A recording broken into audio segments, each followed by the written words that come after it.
Hello and welcome back to JRTV, here with another Stoke fan reaction video.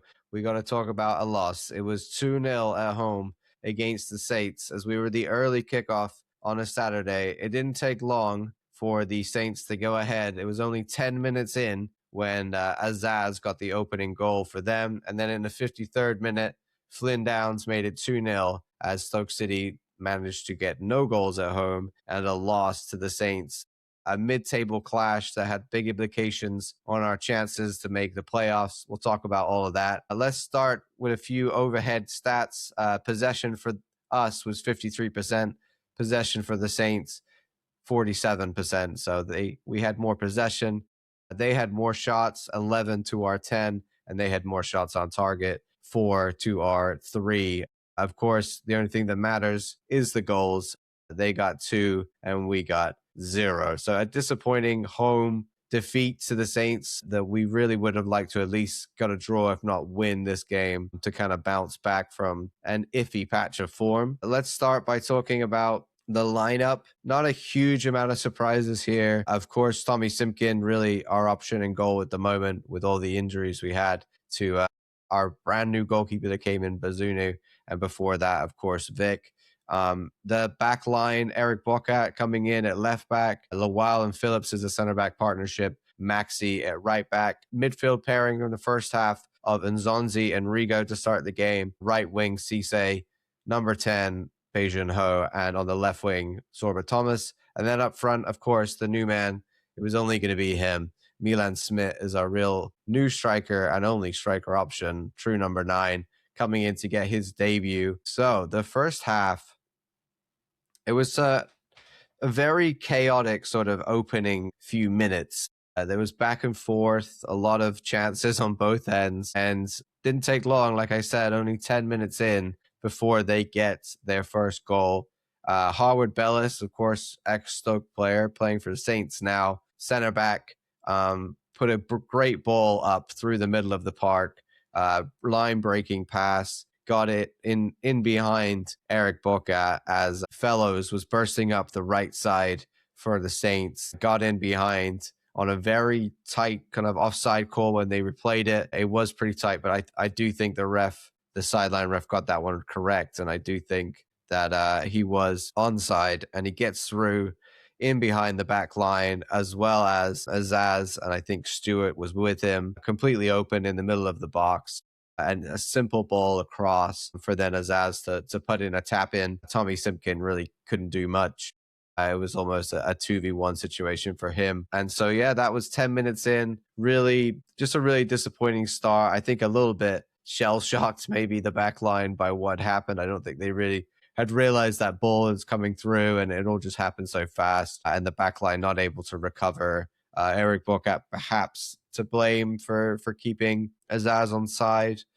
Fellows on side. I don't know. It's tough to say, but I do have my reservations about Eric Bokat's defensive abilities and what he's able to do. I think he's a good championship player, but he's not a top level championship player. And I think there are times where perhaps his defensive abilities are lacking and he kind of goes a little bit missing, or just doesn't have the positioning or defensive acumen to always, as strong as you see Cresswell do it with all that experience at left back. Of course, Fellows is a good player, but this was a situation where Eric Bokat just really lost his man and allowed him to get in behind. And that was it. And that was 1-0 up, 10 minutes in. You don't like to see it. But of course, it's early. Can we recover? Can we get something back from that? It wasn't too long more until the second into the first half that then Phillips got really lucky on a chance that they had. Azaz broke into the box again, and Phillips stuck a leg out. Azaz, went over. Whether the leg touched him or not, it's hard to say. The ref called it as a simulation for Azaz going over. Looking back on the replay, I think he probably got it right. I think Phillips didn't touch him, as I think it was definitely simulation from him in terms of how he went over so easily. Whether Phillips touched him or not is really close, really hard to see, but Phillips shouldn't really be sticking a leg out like that anyway. Perhaps we got a little bit lucky there that the ref didn't call the penalty. If he had, that would have been 2-0 down. In terms of our attacking abilities, we were getting up the field, getting it to Sorba and Cisse. We were trying to whip balls in. There's a lot of long balls trying to find Milan. Of course, he's got a lot of height in the midfield, but we weren't really connecting with him. I think it's going to take some time before we see that, connection with the wingers and the striker build up. Beijing Ho did have a really good chance in the first half. He had a cracker of a shot on the edge, quite far out, which really tested their goalkeeper, Perez, and he had to make a great save. That was probably the best shot we had in the first half. There was an opportunity with Milan Smith where he was bearing down on goal, and a panic moment for Perez where he just managed to get his foot to it to be able to scoop it away, or else Smith probably would have capitalized on that and scored his first goal for Stoke. And that was really it from the first half. We're down 1-0. Not a lot going on from us. I think it was a dominant half from Southampton. So I'm thinking, all right, we're going to see some changes. And changes is what we do see. The beginning of the second half starts, and Mark Robbins makes 3 changes straight off the bat. He's changed the entire midfield. Thomas Riga and Steven Nzonzi come off for Seko and Ben Pearson in the midfield, straight swaps. And then Bell Winwart comes into the back line. Maxi comes off from the right back position. Bosun Lawal moves into right back, and Ben Wilmot partners Phillips in the centre back for the second half. At this point, we're thinking, all right, we've made changes. Let's see if we can get into this game, get one back. It's not long after that they get a second goal in the 53rd minute, a corner, a ball in, comes all the way to the back post. Flynn Downs managed to have a crack at it. It bounces on the floor in front of him when he kicks it with his leg and puts it in with the second chance. I think there was a lot of movement going on from the players, and Eric Burkhardt was trying to cover Flynn Downs. And there's sort of a moment where he loses sight of him and he kind of slips behind him, and that's where he gets the chance at the back post. So again, perhaps not the best defending from him, and just those moments in the box, those very key, crucial moments, you need to hold on to your man or stay with him, get in front of him. We saw a little bit of that going on here. Maybe you can blame Tommy Simpkin again for not wanting to come off his line or not taking charge of the situation. There was a moment after the first one from Flynn Downs where he could have jumped on it and he chose not to. So it's a very difficult situation there. But again, in other games, Stoke have managed to get the ball out or make the chance. Would Vic have caught that? These are the kind of questions we would have had. That maybe our defensive solidity earlier in the season now is slipping a little bit, but we need to be better in these moments. It's the 53rd minute. We're 2-0 down. It's not what you want to see. At this point, I'm thinking the game is probably over. Stoke have not shown a strength to score a lot of goals at the moment. Of course, we've just brought in Milan Smith because we don't have any strikers, but we're just not scoring a lot of goals in this period of time, not like we were at the beginning of the season. And so after we go down 2, I really think we don't have the capacity to come back. And I think that's the difference between what we are this year and being like a real playoff or, promotion contending team. We need to be able to come back. We saw like Wrexham last week came back from 2-0 to win 3-2. They're the kind of team that are doing that on a regular basis. We're just not that kind of team. I don't see us as a team that can fight to come back. We've often won games when we're ahead. It's difficult for us to come back into a game, I think, especially from 2 goals down when we're not scoring as many. We did kind of push late into the second half. There was some opportunities. We did get back into the game, but of course, with the game state being as it is, Southampton were happy to sit back, let us have a little bit more of the ball, defend their 2-0 lead. Perez was just time wasting with the best of them. They really just wanted to see out the win. And then Favour Fonwami came on in the 78th minute. He had some good chances. He looked bright again. Seko had a shot that came off the post. It was better, but it was all a little bit too little, too late. And I think we knew that Southampton were going to get the result. So yeah, from us, I think overall a poor performance. The attack still isn't really generating what we want. There was no real shots from Milan Smith in this game. Of course, he needs time to figure it out and adjust to life in the Championship from the Eredivisie.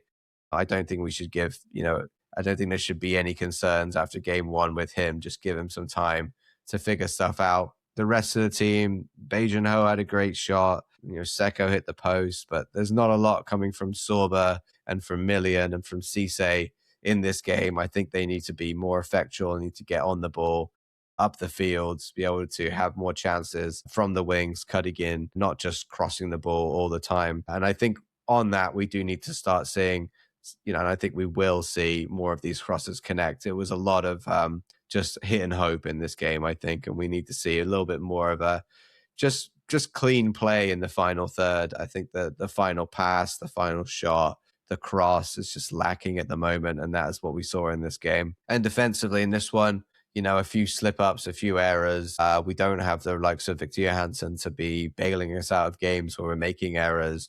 We are going to concede more goals with Tommy Simpkin in there, with a back line that's been makeshift so much and guys moving around. It will happen. So as we get out of this, can we build up our defensive strength to the point which we have been most of the season, be able to be a bit more difficult to beat when we've got all of our guys in the back line, when Tommy's had a few more games. But again, we do need to score goals as well. So overall, what this did to us in the table was very significant. This was a moment where if we'd won, we'd be pushing. Wrexham and Derby got the wins. They are now pushing up into 6th and 7th. That could have been us if we got a win here instead. We're falling down. We're now in 11th place. Southampton were in 12th place, right behind us at the end of this game, but they've now been pushed into 13th place with some of the results that are coming in later in the day. Yeah, I mean, it's at that point. I said on a podcast I just did recently with Stoke Fan TV, so shout out to Max and Sam. If you've not checked out their content, go check it out. But we just did an episode about whether Stoke can make the playoffs. And I think that, as I said on there, if we get a run of bad results, literally about 3 in a row, that'll be it for our playoff hopes. And this is one of those 3. Of course, we've got West Brom coming up next a week from now against the Baggies in their house. A big game. They've got Eric Ramsey as their new manager, who's just come over from Minnesota United. So we're going to see how they do, but that's a big test coming up here as against one of our big rivals in the next game. There's no real easy games in the championships, as we know. But if we do tend to lose, if we lose another one, or 3 in a row, or even if we get a series of draws, I think our playoff hopes are gone. So I really don't want to see that from this year. We've been a team that started so brightly that we're up in the mix. I think Robbins has got this team looking a lot better from last year. Of course, the injury bug got us, and we've had a real slip over the past few months. But I want to see us finish the season strong. Maybe a more realistic shout for us to be trying to get in the top 10 of the championship. Can we remain, in that top sort of around the playoff mix at least, to look more respectable than we have in other years? In a worst case scenario, we start slipping down into the mid-table 15th, 16th sort of finish that we've seen from other seasons. And I don't think that'll be reflective of how well we started the year and how good we can look at times against teams in the championship. So I want to see us improve and get a little better. As we think now about the rest of the transfer window, we've not got long left, only a couple days. February 2nd will be the transfer window closing. It looks like Raksaki, I believe is how you say it, he's going to be the guy that we come in. Of course, Monaco looked like we're trying to come in for him. And he's said no to them. It seems like Celtic wanted him. He said no to them. There's a loan move on the table with an 8 million obligation to buy in the summer. He also has I believe, an injury at the moment that they know about that's going to keep him out for a few weeks. So it looks like we're still going to try and get this one done, but he won't be ready straight away. So it looks like a guy that a very good player, I know, has done well in the championship before, had a good stint here and scored quite a few goals. I think it's like 8 goals in the championship when he was last here. So I think it's a guy that can play. He's a guy that can do it in this league. 8 million is a lot of money for a player at this level. You have to be guaranteed that he's going to be a championship starter, I think, for that price. So if we can get him in now, he can definitely help us as the run-in comes and then become a full-time Stoke player in the summer window. I want to say thank you to everybody who has watched this episode. I appreciate you guys. Let me know your thoughts. Was this really disappointing result for you? Are there any positives you can take out of this result? If you've not done so already, subscribe. I have Stoke content like this where I react to every game, as well as a podcast that I'm going to be doing about bi-weekly, twice a month. I have a podcast coming out called Stokey's Here, Stokey's There. The first episode is already up on the channel, so go check that out. Hopefully you guys enjoy some of the Stoke content that I got going on here. As always, guys, up the mighty Potters, and let's hope we can get a better result next time.